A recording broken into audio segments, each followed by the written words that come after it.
Hey, welcome everyone. It's Thursday. That means it's Thursday Q&A Live, open house here at the Digital DJ Tips Studios with me, Phil Morse. I'm just here to help for the next, 45 minutes, an hour or so, see how we get on. It's DJing time, chatting DJing, your questions. We've got the lovely Pioneer XDJ RX3 here as our kind of DJ system of the week. So any questions about this or standalone DJing, as ever, we've got our big Pioneer system at the back here. We've got all the usual stuff. So whatever your DJing requirements, challenges, problems, questions, I'm here to help. We're Digital DJ Tips, of course. We're the people behind Rock the Dance Floor, the #1 best-selling book on Amazon on how to DJ. Also, the people behind all those DJ courses that you know and love. And if you haven't heard, the Black Friday sale on your favorite DJ courses from your favorite DJs is about to close. So if you want to get DJ training from us or from Jazzy Jeff or James Hype or Angelo or Layback Luke or any of the other fantastic DJs who help us to teach DJing, you have exactly 17 hours and 51 minutes left to do so, because that will be closing soon and the savings are huge and they're real. I read somewhere that only 1 in 7 savings in Black Friday and Cyber Monday, sales are actually real. They're just kind of like made up. Well, they're real. The savings are up to $223 on any course that you buy. So if you're interested in taking DJ training with us, now's the time to do it. So that is the kind of preamble. In a minute, we're going to go live to all your questions, which are popping in at a high speed down here. But before we do, let's just talk about some of the free training that we've put out there from the Digital DJ Tips School this week that you might want to go and take a look at this week. So to start with, we have got, by the way, if you are new to us, click at the top here on the website, digitaldjtips.com. Click there. It will take you to the sign up page where you get not only all our newsletters and everything to help you become a better DJ that we do, but a copy of the book. So, hey, can't say fairer than that. So what's been going on in the world of DJing? Well, we've reviewed this box here called the YOLO Box Pro. And it's a really interesting little device. If you're a live streamer, or you fancy live streaming, but you really don't want to do it with a laptop for whatever reason, then grabbing one of these could be the way forward. It's like a little hardware tablet. And I'm not going to lie to you, I'm off camera now, quickly grabbing it so I can show it to you, which is why I have left that on the screen. It's a little box, it looks like this. And you turn the thing on, it's an Android tablet with built-in, let's put the overhead camera on so you can see this a bit better. It's an Android tablet with all the inputs and outputs you could possibly imagine, cameras and webcams and audio in and the ability to plug into Ethernet. It's got Wi-Fi, it's got SD card slots, so you can put it straight onto a 4G network with the phone card slot there as well. So this is a way of going live with lots of cameras like I'm doing here now, but without all the kind of like difficult tech that we've got here. There's this is a kind of wide shot down here. You can see my control panel. I've got a screen here so I can see what's going on. I've got all kinds of tech around here that makes it easier for me to do. But if you just want to do something similar, right? You want to have a camera on your decks and you want to have a camera on you, right? So they're the two that you want. Well, this thing here can do that and then a whole load more. So it's a really nice box. We have reviewed this over on the Digital DJ Tips website this week, and that is what this article and video are here. So if you've got a bit of money, treat yourself this Christmas to something which will help you do better DJ live streams. That could be worth taking a look at. It just went live about, 4 hours ago or something. So it's brand new to Digital DJ Tips. Also this week, we've been talking about Christmas parties, how to DJ them, tips for surviving the party season. Again, we've got some video on this as well because we talked about it on Tuesday. So you could come and have a look at that. What else is new? That's about it for this week. Yeah, that's about it. But the big thing to remember is the sale, because that is ending very, very shortly. So if you want to talk about any of those things, that's what we're here for. But I think what we'll do now is pull the computer in. You all know what happens when I pull the computer in. It means it's over to you, because we've got comments aplenty flying in here. So hello to Keshia, hello to Robert, hello to Kevin and Michael. Hello, Michael. Hello to Phil. The first question then of the day is from Miguel. And Miguel says, is it better to run an external mixer when using a DJ controller to make the sound better? And the answer to that question is basically no, because most DJ controllers nowadays sound great. And if they don't sound great, because you're a real audiophile, you know about hi-fi, you know exactly what you want your audio to sound like, buy one that does sound great. You know, the more you spend, the better they sound. But no, it's not worth replacing it. You don't, you know, there's an audio device, there's an audio card built into these things. So there's no point getting a separate one for that. But there is a but here. It is sometimes worth getting an external mixer. If you want to plug into like a bar or a lounge or a club PA system, and then having that mixer sat between your DJ controller and their system, because it gives you EQs. So let's say you're DJing with your EQs, right? You'd normally have your EQs set to the middle, and you'd be DJing away like this, right? And you'd be setting your levels and so on. But let's say you're DJing in a bar where the sound system hasn't got enough bass because it's set wrong, in a locked cabinet somewhere at the back by the crates and drinks and stuff, and you can't get to it. You can't get to it to tweak the bass a bit. So you're going to end up DJing half the night with your bass controls up like that, right? Which you don't want. That's not what these are for. These are creative controls. They're not for correcting the room. But there's no other way of doing that unless you've got a tiny extra mixer plugged between your outputs, wherever they are, those ones there, actually they're here, aren't they? Between your outputs and your PA, because that little mixer basically gives you another set of these that you can then tweak the volume with. So having a tiny little mixer for that, and also maybe for inserting microphones if your DJ gear doesn't have microphones sockets, is sometimes a good idea, but otherwise no, I wouldn't bother with that. Thank you for the question, Miguel. This is from Papa D, who just says, hello, good day. It's hot and humid here in Miami. I remember being in Miami at Christmas many years ago with my wife before the kids were born, when we did things like that, just nipped to Miami at Christmas, and it was so hot.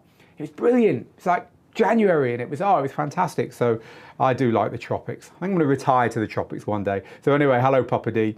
Winter is not a season we see here regularly, says Papa D. To be fair, where we are here in Gibraltar, if you don't know where Digital DJ Tips is based, we're in a place called Gibraltar, right at the very south of the Iberian Peninsula. It's basically the furthest south bit of Europe, more or less. Just over there is Africa. We can see it easily from my balcony on my apartment. I can see Africa almost a touch. So we're right at the very south of Europe. We never get winter here either. Yeah, sometimes if you go into the mountains back there, it gets frosty, but not where we are. We've never seen frost. Sometimes you see snow on the top of the distant mountains on a really cold winter, but yeah, I know what you mean, but it's not tropical here. Anyway, we're not talking DJing, are we? Let's get back to talking DJing, people. Someone on Facebook says, I scooped up the 3 courses that I missed this week. I felt so bad for not supporting the cause like I used to, so I had to catch up. Oh, I don't know who you are because your name hasn't come through, but don't feel bad. Thank you very much for grabbing your courses. How can I play music from my phone onto my Denon 4? Says Michael. Right, well, I can show you how to do that on this controller here. So this controller here is, as you know, the XDJ RX3, the Rekordbox controller, and you want to play music from your phone on it. Now, what you can't do is use all this stuff, right? This is all reserved for DJing with the computer. But what you can do is plug into an auxiliary input or an input you're not using on the back of the unit. And then, so in the back of the unit, the auxiliary input is here, right? It's this little one here. And when you're plugged into there, you can then use this control here, which is actually just off camera. No, it's not just off, it is just off camera. Let me move the controller so you can see it. This control here, which is your auxiliary input. So you set the auxiliary input here to your line, and then this here is your volume control for it. So you can play music from your phone through your unit that way. Now, it's exactly the same on the Prime 4. You can plug in an auxiliary input on there as well, and it's got its own volume control. And that means that you can DJ, at least with having music that isn't part of your system. And on the Prime 4, unlike this one, you can actually put it through one of your main channels as well, and at least at least that way you can get this control all working with it as well, even though you haven't got the deck control of it. So yes, you can just plug it in at the back. That's the way to do that. So let's get another question. They are thick and fast now. Hello, Michael. Hello to Charlie. Who says, I love this, helps to be very evasive. I'm not sure what you mean there, Charlie, but glad you're loving it. Phil says, Michael, when is the video on beat gridding coming out? That's a good question. It's all finished, it's all built, it's all made. Let me just have a look in our internal system here and let you know when the video on beat gridding is coming out, because I can dial into our Digital DJ Tips project management software. I'm doing this all live, you see. And from the project management software, I can tell you when it's coming out. So just give me a tick to get that looked at for you. Not very long. So what's being talked about here is we've got some free training on beat gridding. So on basically getting your beat grids right, so your effects work and all that stuff. It's really, really something that people are asking for so much nowadays that we thought, hey, you know what, we'll go and do some free training on that. So the beat gridding training is going to be for Virtual DJ, Tractor, Rekordbox, Serato. It's a whole free course. But I don't actually know when it is coming out. Here we go. I can tell you now because I'm in our system. You can have a look at our system. Do you want me to give you a little sneak preview? This is our system. These are emails that haven't even been sent yet here in our system. And I'm going to look at now because I can see the date that this has been set for. This has been set for, it says, due on Friday, December the 2nd. So that's tomorrow. So I would say this possibly won't come out tomorrow, but within a week, definitely within a week, our free training on beat gridding on all DJ software, all DJ systems will be out.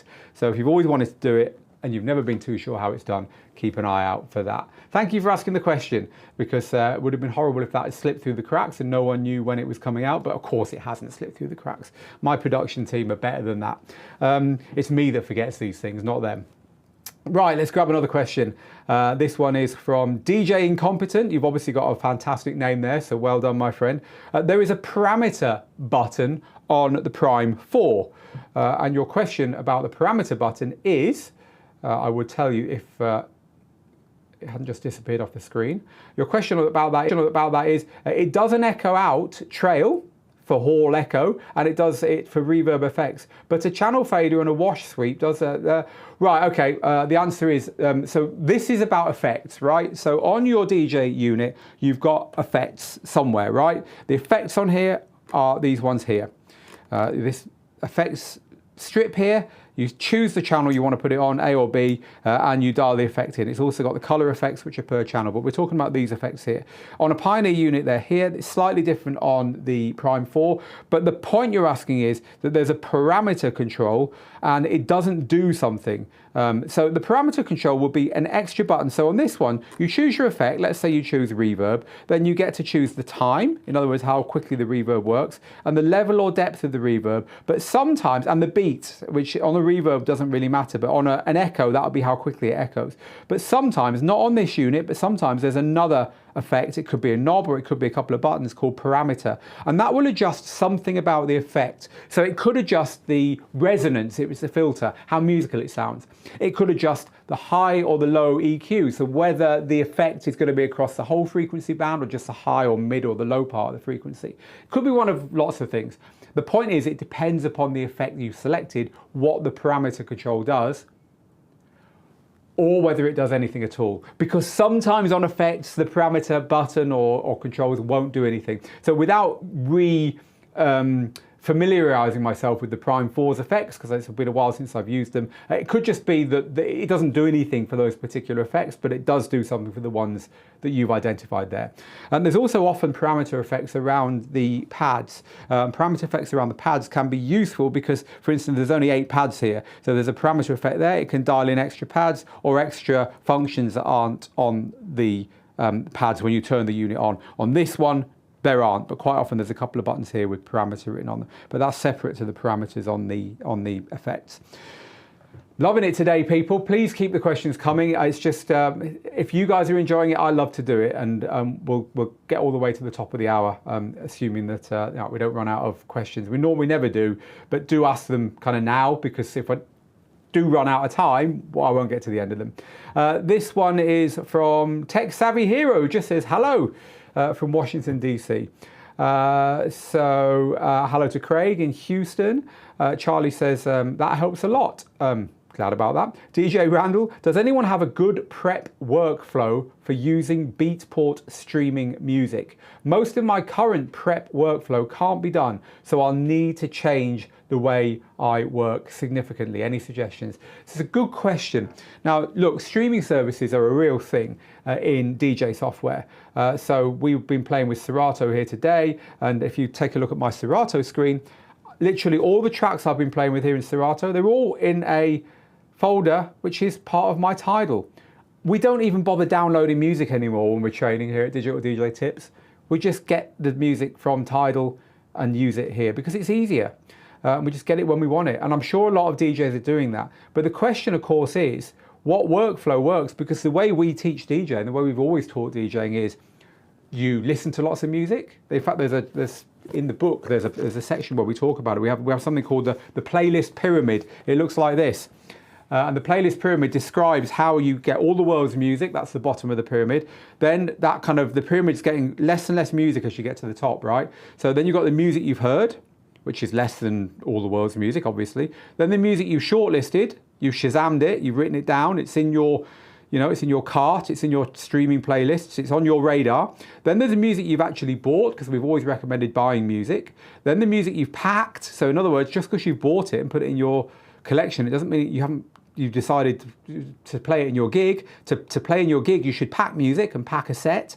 And then the music you actually play, which will be less than the music you actually decide that you might want to play. So this is how and then the pinnacle of the pyramid is what you're playing right now, right? So if you follow this, and it's how we teach it in the book, then you will be playing great music because you've gone through this set of steps. But one of the steps is buying music. Now, if you're using a streaming service, you're not buying music, right? So how does that all work? Well, I'll give you a couple of bits of advice. This is like up-to-date advice. Firstly, don't rely on a streaming service for your music, for your DJ sets. It's great for discovery. It's great for DJing at home or DJing when you're practicing, like we're doing here with our Serato collection. But look, if your internet goes down, your music goes down, and that's not a good look. So buy the music you're going to DJ with. Use this as a fallback. Now, a lot of DJs, and there's no shame in this, a lot of DJs will have Spotify, Tidal, whatever on their phone.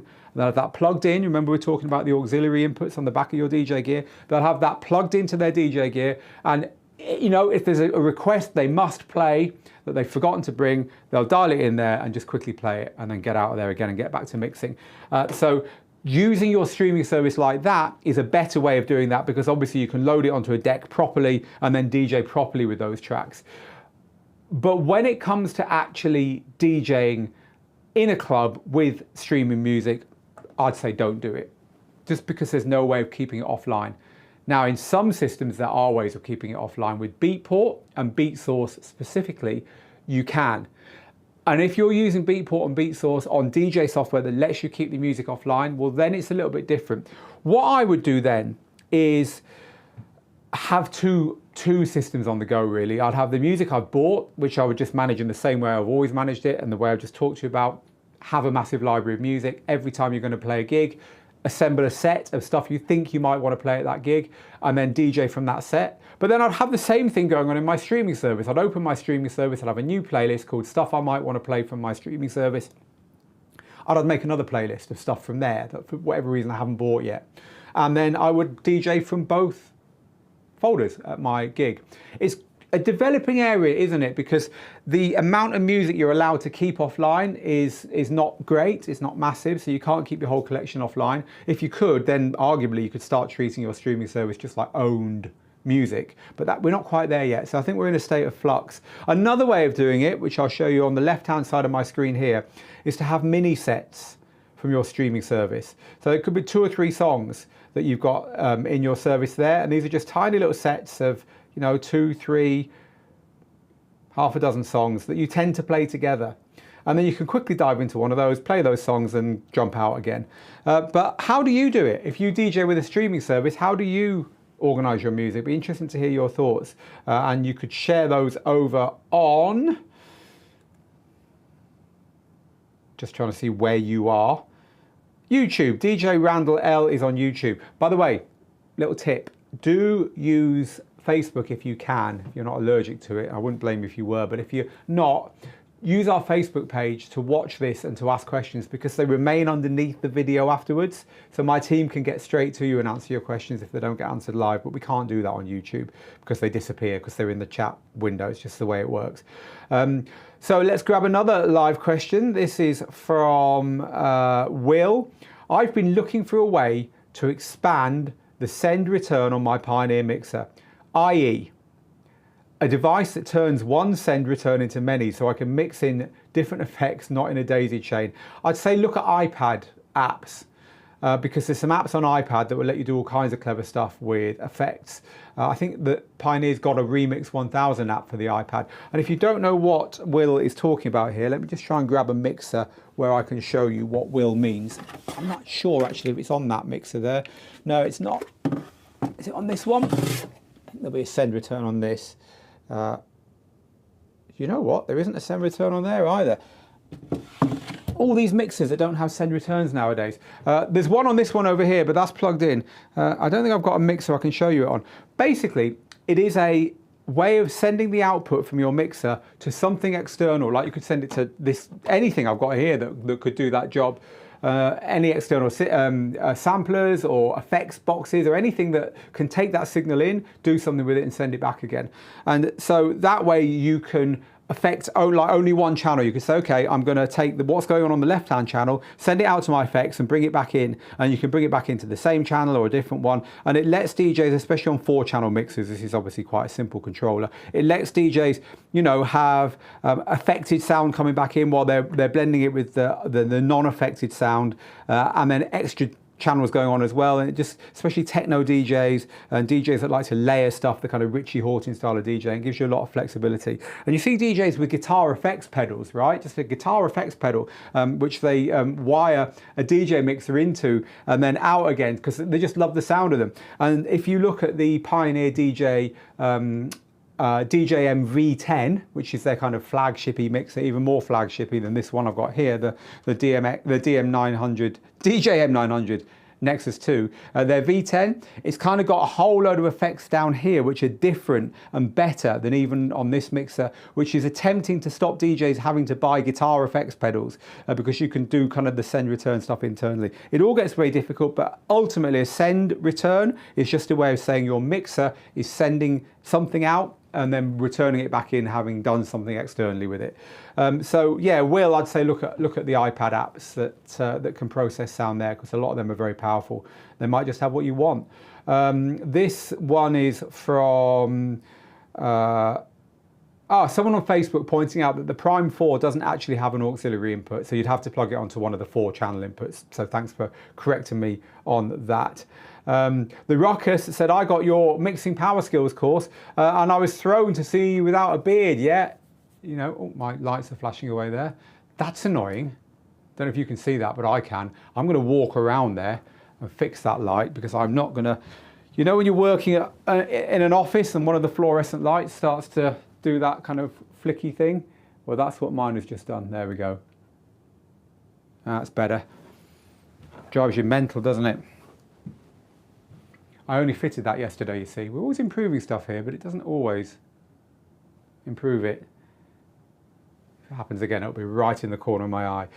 Do you have a review, says Darashan, of the Reloop Mixon 8 Pro? Reloop Mixon 8 Pro, that sounds exciting, doesn't it? Shall we have a look at the Reloop Mixon 8 Pro? Here's a tip for you. Head to the magnifying glass at the top of our website and type in anything that you want. In this case, the Mixon 8. And then if we have an article on it, it will appear in the search results. And there it is, Reloop Mixon 8 for Serato DJ. Do we have a review of this unit? Looks quite nice, doesn't it? And the answer to that is that we've been told that the review models are going to be available at the end of November. Well, it's now the 1st of December, so I would imagine we'll be getting one of these in for review quite soon. That bloody light's flashing away again. I'll go and correct that while you ogle that DJ mixer on the screen. It's a new Serato, but also Algorithm DJ Pro AI device, so it's designed to work with both. And it's from Reloop, who are a good manufacturer. It's a high-end thing. I think it's about $1,200. It's solid metal. It's got a slot at the back for you to plug in here where my mouse is, for you to balance an iPad or an iPad Pro even, so that it kind of is a stand for your iPad, so you can DJ from iPad, but you can also DJ from laptop as well. And quite interestingly, if you look carefully, the pitch controls are on the edge. There's one on the left-hand edge there and one on the right-hand edge there. We used to call this mirror image controllers, where if you drew a line down the middle and put a mirror there, it would look the same on the left and the right. Whereas modern controllers, or rather the more common way of doing it nowadays, is like this, where you get identical decks, right? So everything's laid out the same on deck left, on deck 1 and deck 2. Here the pitch controls are there and there. But they've decided to go for the old-fashioned way of doing it. I say it's old-fashioned because people don't normally do it now. I actually think it looks quite nice on this one. In response to your question then, I reckon it's going to be, if it arrives here in the next week or so, they'll tell us when it's launching, and then we'll probably coincide our review with that launch date. So watch this space is my answer to you there. People, ask your questions. I'm here to help. It's Phil here in the Digital DJ Tips studio. We are looking at all kinds of stuff today, and the questions are varying: music, gear, gigs, everything. So whatever your question is in the world of DJing, I'm here to help. This is from David. He says, the sound in venues is often really strangely set up. I'm starting to think of using software like Fab Filters to adjust the live sound. Is it a good idea? No. In the words of, no, actually, I'm not going to quote Barack Obama. It's a little bit deep for getting the sound right in a venue.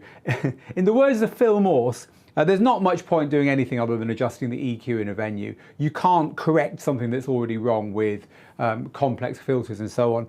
What you really need access to is whatever it is that's making the sound bad. In other words, the amps that are locked away, and you need to plug in your utility to those and start tweaking them and then adjusting the speakers and stuff. I would say there's no need to go any further than just getting a handle on the EQ in a venue if you can, and if not, use an external mixer like we were talking about. DJ Majestic Eclectic, great name, my friend. I picked up the DDJ Rev 1. We've got a DDJ Rev 1 down here somewhere. Here it is. In the Black Friday sale. Well done. You managed to find something in stock that you wanted in a Black Friday sale. I picked this up, says DJ Majestic Eclectic. I'm switching from Virtual DJ to Serato. You don't have to. This works with Virtual DJ as well. It's already easier to set up with OBS as it took 5 minutes.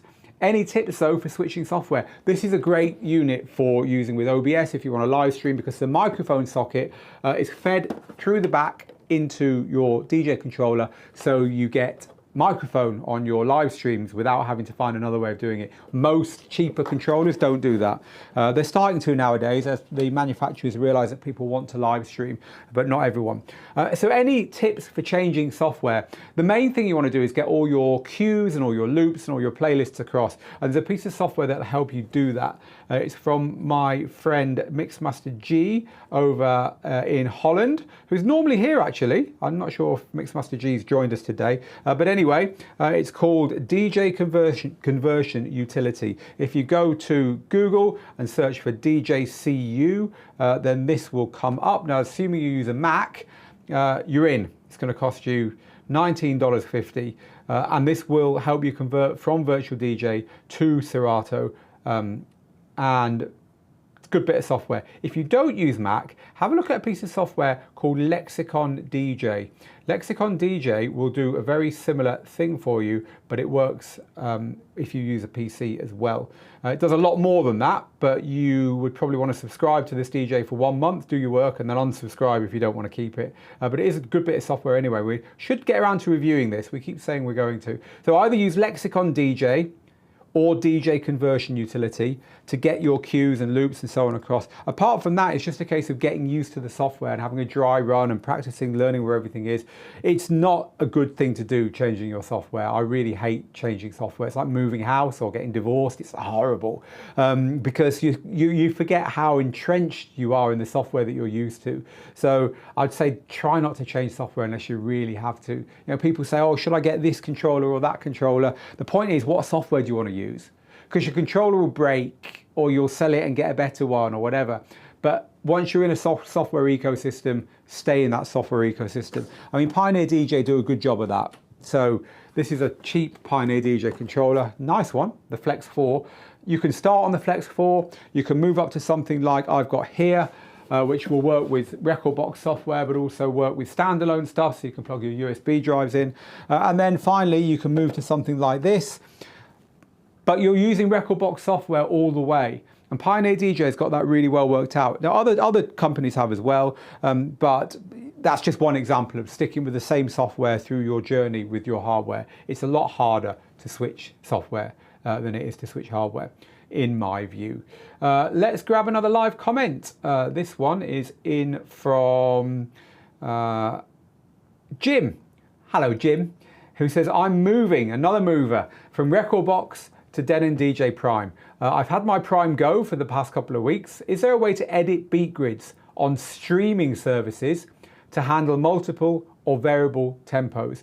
As far as I can see, I can't. And no, you cannot, unfortunately, on streaming services, because the trouble with those is you're not loading the music beforehand on the laptop to correct the grids, right? That's the problem. And there's no way of doing it, unfortunately. However, what I will say is that they are constantly improving that software. And I would say it's not a question of if, but just when they get around to adding flexible beat gridding into the unit itself. So in other words, I mean, this is obviously not the unit you're talking about, but in other words, you'll be able to dial up and get to the screen, and on the screen, you'll be able to edit the beat grid for songs where the grid changes and you need to use flexible or elastic beat gridding to fix it.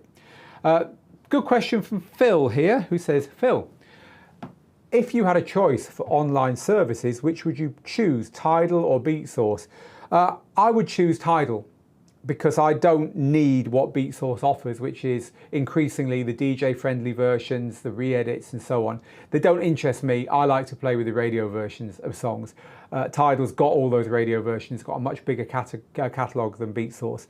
But they're both free for at least a month, so try them both, because for a lot of DJs, Beatsource is going to be a better choice. If you don't know the difference between the streaming services you can get, by the way, for DJ software, there's basically four that you find in most DJ software. I can name a couple of others as well, but generally there's four. So generally there's Beatsource and Beatport, we'll talk about those in a minute, Tidal and SoundCloud. So Tidal and SoundCloud, Tidal is like Spotify, that's all you need to know. SoundCloud is SoundCloud, you get a mixture of the same stuff you get on Tidal and so on, but you also get a lot of underground stuff on SoundCloud. So SoundCloud's quite an interesting one.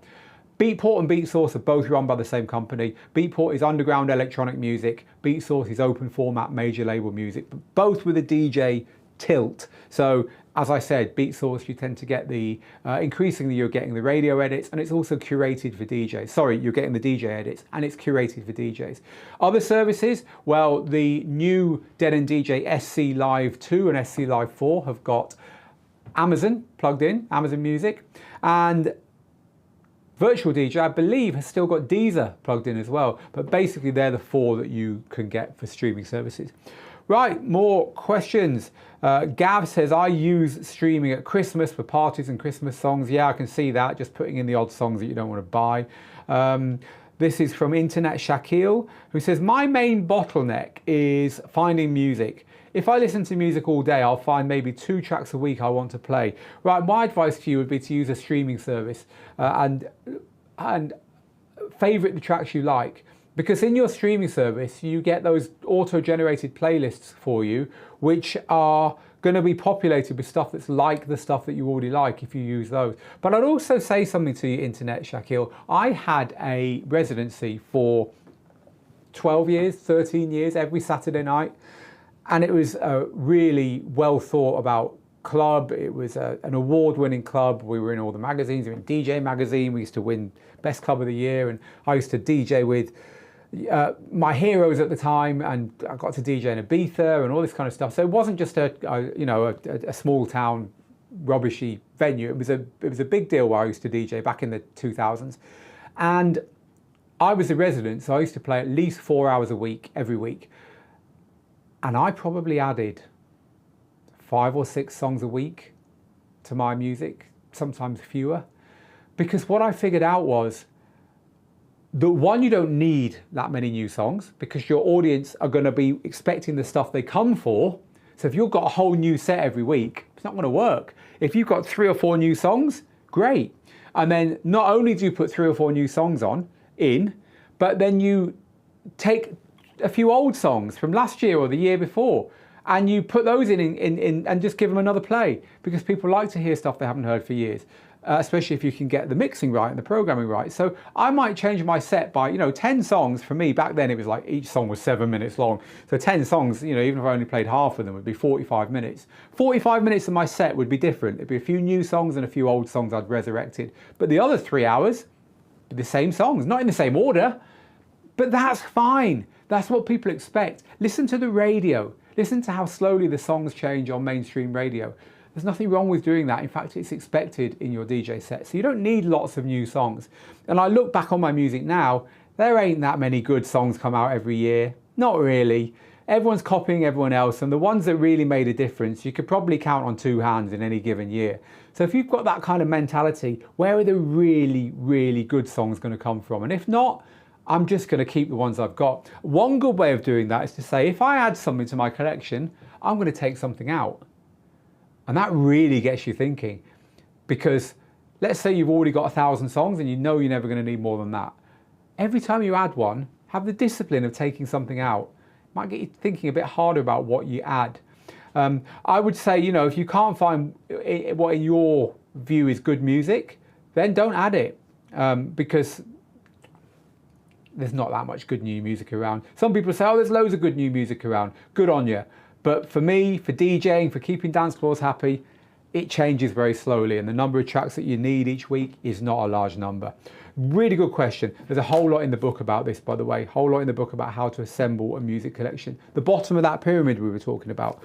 Grab a copy of it. If you want a free copy of the book, head to the Digital DJ Tips website and click on that link that says join. It's free to join Digital DJ Tips. When you do, we give you a copy of this book just as a thank you. It's at the top of the page. Join. More importantly, you'll get our Tuesday tips email, which is the best place to better your DJing, to learn new skills, because we've got free lessons, free mixes from Jeff and Luke and James and all the tutors here, and links to stuff that you won't find anywhere else. So do come and join. It's free. Let's get some more live questions. Where are we? Got another 15 minutes to go. I'm not going to lie to you. I'm running off to watch World Cup football because I'm loving it. So for those of you in the US who don't give a damn about soccer, tough. We're going to have our moment in the sun. We've got another 2.5 weeks left of it. Can't wait. Can't wait to see how it pans out. So that's what I'm doing after here. And that's why I'm not hanging around after the top of the hour. My home's 5 minutes away. So as soon as this studio, by the way, is fantastic. What I've done, I've set the studio up now. There's 2 sockets down there. You can probably see them right in the corner. These 2 here. I press those 2 buttons. Everything goes off. Literally, I've got to turn a light. I've got to turn what we call a big light on before I do that. Otherwise, it's pitch black in here. So when this broadcast ends, I literally press the off button there. I turn around there, I press 2 switches, turn back here, turn the light on, and I walk out the door, put the computer to sleep, and that's it. It's taken me years to get to the point where I can leave this studio in 30 seconds. I love it. Anyway, back to your questions. This next one then is from it's the old chatting about music. I'm glad you're having this conversation among yourselves. 320 MP3s are fine, people, if you just want my view on that. This is from Cabes. I won't go deeply into your question, Cabes, but the answer is no. What you've got is good. Talking about our courses in our sale. This is from Jim. Yeah, okay. So Jim's talking about streaming services. Says, I don't steal music because I think stealing music is bad karma, but I was burned in the Pulse Locker fiasco. This is a streaming service that failed a few years ago. So now I use Tidal, and I find an unofficial way to keep the tracks I want to DJ with off Tidal. I know I shouldn't do it, but it's only as a backup in case Tidal goes down when I'm DJing. Yep, look, the ethics of music is a massive grey area in the middle. You do what feels right for you. It's the same with acapellas. People say, you know, is it wrong to use the acapella? I found an acapella online on a website that isn't legal. Should I sleep at night if I've downloaded it? Look, if you bought the original song, then I don't think there's any problem in getting the acapella from anywhere, because you already own the acapella. It's in the song you bought. You just want the acapella minus everything else. Especially now that modern DJ gear is starting to give you a button that gives you an instant acapella. I don't think there's any problem with it. Some people do. Some people say, no, you should buy them or don't get them at all. For me, nah. One of my personal ethical things was, if I wanted to play a song and I didn't have that song, I'd get it from anywhere. I don't care. I'd get it on a cassette tape and play it from a cassette tape at my gigs from a friend. You know, I didn't care where it came from. I'd tape it off the Pete Tong Friday night show and edit it so that I didn't have his talking. I'd play it from there. As soon as it came out on record, I'd buy it, but I wouldn't let anything stop me. And that's my ethics as a DJ. I want that song. But some people would say, no, I'll wait till I get the official release. So do what's right for you, but don't steal music, I think would be my bottom line on that one. This is from Testia. Say you want to transition, says Testia, to an incoming track, but you also want to use effects on the outgoing track. How do you multitask? Do you start the incoming track, say at the second drop of the outgoing track, while also using the faders and effects simultaneously when you've only got two hands?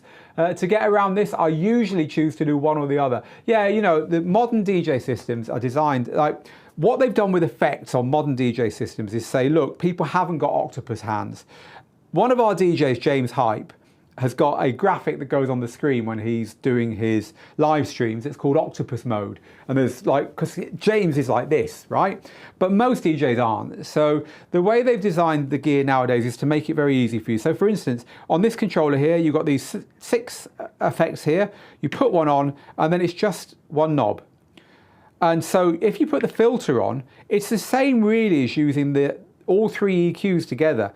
It's a really musical way of doing that. So you could mix, you could forget about any of the EQs, put a filter on, and you could mix between 2 tracks just using the filters, right? This effect here, you choose the channel you want it on, and you turn it on, and you can set this to be working in the background. And then the only thing you need is the wet dry knob, the on-off knob for the effect. Turn this on and you hear the effect, turn it off and you don't.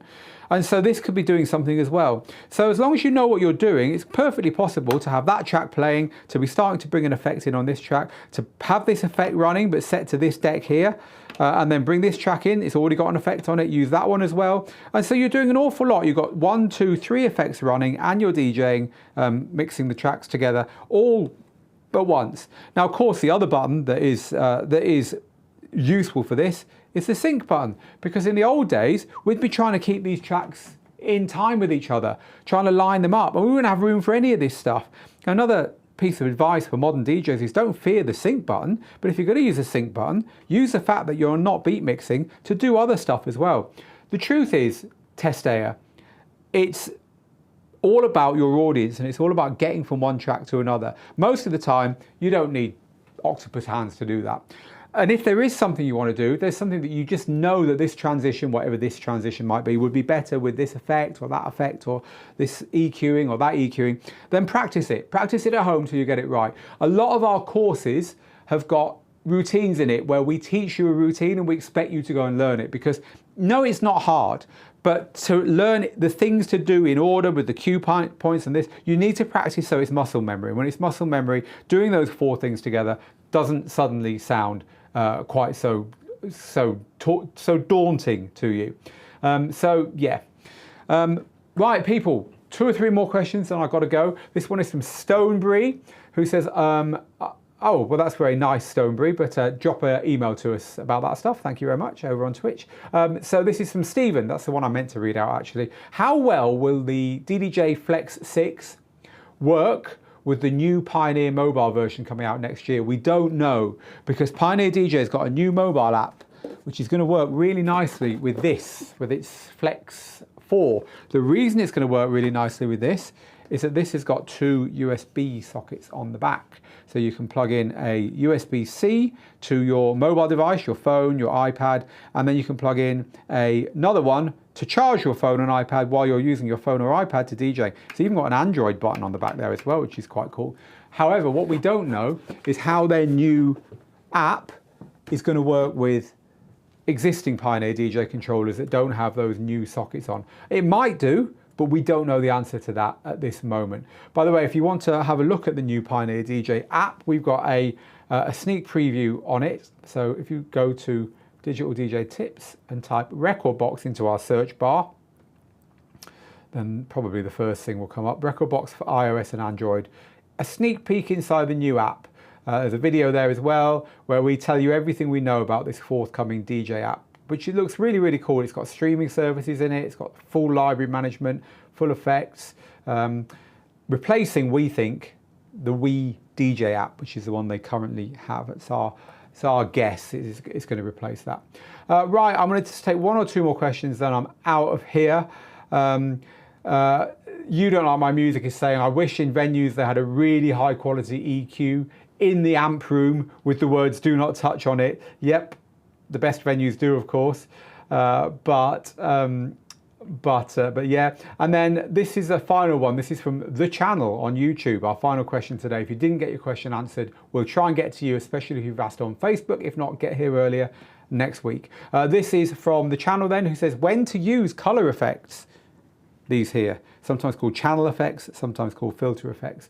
Every time I use them, it feels like it's out of place. Start trying to use them in build-ups.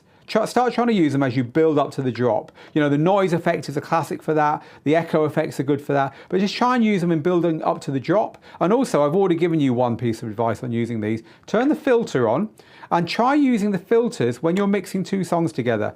Try maybe using the low pass filter on the one you're bringing in, and then slowly swapping it over with the one you're taking out. That can sound really good, and it can give you the same effect as trying to do stuff on all three EQs up here, which would be impossible otherwise. So there's a couple of pointers there. People, I've got to go. Well, I haven't got to, but hey, football. It's been great talking to you today. It's always good to be on these live shows. Do join us again next week, 3 p.m. in London, 10 a.m. Eastern, for the next Thursday Q&A live, or join me next Tuesday when I've got a special guest on my Tuesday Tips live show. We haven't had a guest on the show for a while, so a special guest because there's a big announcement next Tuesday. What is it? You're gonna have to wait and find out. So I'll see you next Tuesday again, same time, 3 p.m. London, 10 a.m. Eastern. For our students, join me next Wednesday, because next Wednesday is your monthly student live virtual classroom session. And if you're not a student of Digital DJ Tips, now is your chance to become one at the lowest prices of the year. Head to our website and click on the big Black Friday Super Sale banner. It closes in a few hours. So you really haven't got very long, 17 hours and 6 minutes actually before the Black Friday week sale closes for another year. So if you want to save up to £223, dollars, euros, depending on your currency, on all of our courses, come take a look. Meanwhile, get good, get out there, make the moments, and I'll see you on another one very soon. Till next time, bye-bye.